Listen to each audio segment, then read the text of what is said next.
A couple more points that are worth making on technology and human history. Humans triumph throughout history by channeling energy. Right? That all of these things come down to, how did I channel energy? So Navy power. Right? The British Navy ruled the sea. The Phoenicians, the Venetians, the Greeks, the Romans. The Americans today control the seas via their aircraft carriers and by naval power. And naval power is just bringing overwhelming force to bear, faster, stronger force that's faster, that's harder than any other force anywhere on Earth. I park in an aircraft carrier somewhere, and death reigns from above. And so we've seen all empires are driven by that naval power. In time, we invented airplanes, and then air power became the thing, right? And air power is all, again, about death from above, right? The most powerful Navy idea is airplanes flying off an aircraft carrier. First, it was the battleship. I show up in your harbor and I blast everything. Then it became air power. And if I could get above you, and we saw this conclusively, it is impossible for a modern nation state to function if it does not control its own airspace. Mm-hmm. If you saw that in the first Gulf War, the second Gulf War, the United States, or especially the United States Air Force, could pretty much bomb any country back to the Stone Age in a matter of a week once they lost their air supremacy. Once you lose control of your airspace, there's no hope for you. You can take out every port, every power reactor, every generator, every serious building. They're all gone. Death from above. There's nothing you can do. You're at the bottom of the gravity well, right? And with technology today, someone can sit out 6 miles up. You can't shoot down a plane moving high speed 6 miles up. You have to fight the gravity well to get there. They're just working opposite. It's an energy thing, right? So I'm moving from a lower energy state, I'm on the ground, moving armies around, to a higher energy state. I have a boat, I'm moving heavy munitions around, to a higher energy state. I'm above you, dropping munitions on you. Then after that became nuclear power, right? You harness nuclear power, and that ended World War II pretty definitively in a hurry. Then we go to space satellite power. And you go up in the gravity well some more, and that manifests itself primarily with GPS, right? If you look at the impact of having your global positioning satellites, that's what allows me to drop a laser-guided bomb or a drone anywhere on Earth and guide it day or night to anything, right? And that's a massive source of American supremacy, controlling those GPS satellites, right? And you lose them, big problem too. Right. One of my favorite books, I noted, is The Moon is a Harsh Mistress. And in it, Robert Heinlein, he writes about a bunch of loonies, basically libertarians that live on the moon, that believe in making their own way. And their motto is, there ain't no such thing as a free lunch, abbreviated to Tonsstoffel. And he introduced that idea. And they take it to the extreme, which is like, your air's not even free on the moon. You pay for everything. You pay for water, you pay for food, you pay for air. Everybody pulls their own weight. No one waits for a bailout. There's no bailout coming from anybody, and they're not big fans of authority. They don't like being told what to do. And the plot of the book kind of winds on that they're being oppressed by earthlings who are making them work as slaves, and they're taking 90% of their economic productivity and shipping back basically their future to Earth, and they're gradually suffocating and starving them to death. And it's just onerous taxation without representation, but onerous. So the loonies decide to fight back with the help of an AI computer, the first AI computer I can remember, the name of the computer is Mike, by the way. Right. And their technique is they realize they got a catapult and they start tossing rocks down the gravity well. And they just take a big rock, put it in their catapult, and it doesn't take that much force to toss it off the moon because they're low G. Right. They're tossing the rock out of a 1/8 G or whatever, and it hits the earth, goes into a trajectory, and of course it starts picking up speed, and by the time it lands, it's like an atomic warhead. Wow. They just start tossing them at random places until the Federation Empire that's oppressing them decides that maybe it's had enough. Wow.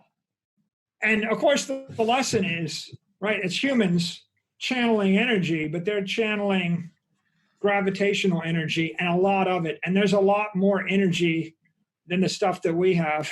All through human history, since 1 million years ago to today, it's really the story of intelligent people looking around for where is the energy coming from, right, and how do I channel it in a network in order to achieve something harder, smarter, faster, stronger. That's such an interesting point. And it's back to the terrain of the battle, right? They're holding the ultimate high ground, being on the moon. And another thing this calls to mind is, I don't know if you've read the book, The Sovereign Individual. I don't know if I read it all. I've heard of it, but so written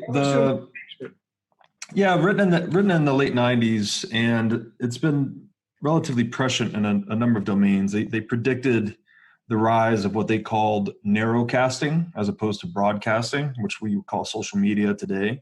They predicted the rise of anonymous digital cash being disruptive to the nation state, which we would think Bitcoin is. And they also predicted the digitization of securities, so other property rights going away from a government function to be provided via software. And one of the things that was interesting there is they compared digital space to the high seas, basically saying the high sea, the reason whoever controls the high seas controls the world is because that's the most frictionless environment, right? You can move things with the least energy on the seas once you can conquer them. So whoever controls that domain sort of runs the world, but also because it's frictionless, it's very difficult to project dominion over the high seas, right? So we don't have law, really. We have international waters kind of everywhere in the world. And they compared that and analogized it to digital space, where it's this frictionless space that whoever is dominant there will be dominant in the 21st century, but it will also be very difficult to project dominion. So it'll be unregulated largely. So they're using that to kind of make the case for digital cash, and the fact that people would be able to escape oppressive regimes, right? Once you get your capital in the digital space, you're sort of no longer under the thumb of the government or the local oppressive monopoly. So I just think it's interesting how it always does come down to the terrain, right? Yeah, and I agree with you on that. And I agree that the digital domain has weakened all the geographic terrain constraints. It's pretty clear that information is flowing across borders, and even when people try to stop it, they're defeated by VPNs and anonymous browsing and other techniques. And we see places where information's illegal, it's leaking. Where it's illegal to move capital, it's leaking. Where it's illegal to move information, it's leaking. Where one person's sedition is another person's news or truth, depending upon who controls the government. And that's something I wrote about in my book, The Mobile Wave. You might be interested to note, in I think 1998, we created a product called Narrowcaster. Oh, really? I didn't know that. We made a lot of money off it, and it did just that. It actually sent out personalized information. So I was always a big fan of that. So I think it's interesting the way that's evolving. Probably the key theme there is technology is empowering the individual and giving them more sovereignty. That's right. And it's harder and harder in those ways for the government to control what information you get and then how you manage your assets. Right. But it's a very twisty, complicated subject because the government's getting more power over you in some areas as they get less power over you in other areas. Right. And it's spinning fast.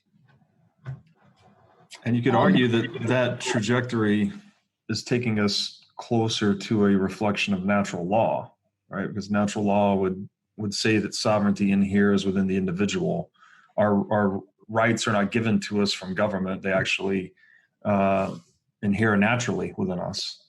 So it seems to me that, and it's complicated because we've never seen a world like that, right? Again, we've always needed government to sort of keep the peace and enforce contract law and satisfy property rights. But now in the digital age, at least there's the possibility of some of those functions kind of falling to software.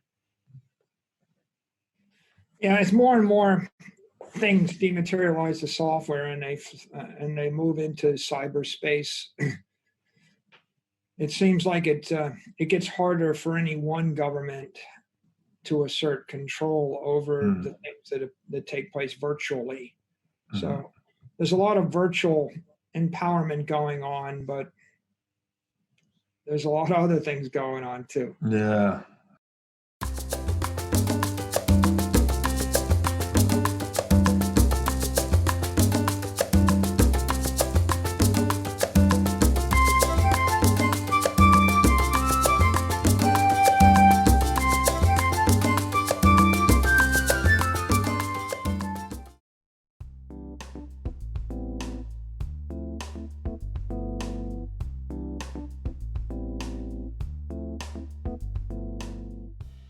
Yeah. You know, I guess I'd end this section with just a couple of dynamics that I think I've seen over and over again in technology. You know, when I was at MIT, I studied the history of science and I read about the structure of scientific revolutions, and I studied all different types of technology diffusions, and there are certain things that pop out. You know, a lot of times you'll see an S curve where it'll start slow and then it'll accelerate until it reaches diminishing returns. And then all of a sudden it's not an interesting technology anymore. You see that a lot.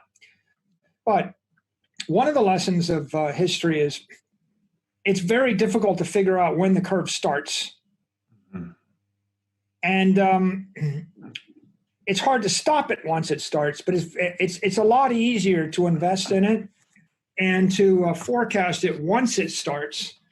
But before it starts, people will say, well, next year this will commercialize, or in 2 years, or in 5 years, 10 years. You could be off by 2 years. You could be off by 100 years. Like, you remember Google Glass? Yeah.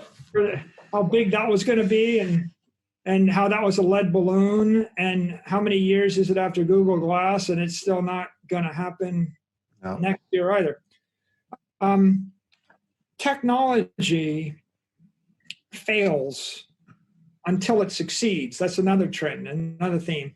So you see over and over again, people pick a technology and say, it'll never work, it'll never work, it'll never work. In the year 1902, before the Wright brothers flew, that next year, if you'd asked the most learned people on earth, they would have given you 100 reasons why airplanes will never fly. And they would give you 100 examples of how they didn't fly. And they would talk you to death. And the thing about these paradigm shifts is oftentimes it's not the learned individuals that make the breakthrough. You know, aircraft weren't designed by professors of aeronautics and astronautics and engineering and fluid dynamics and mathematicians. They all failed miserably, right? The Wright brothers were bicycle mechanics. They had a bicycle shop, tinkerers. Yeah. Right? They're the ones that ushered in the age.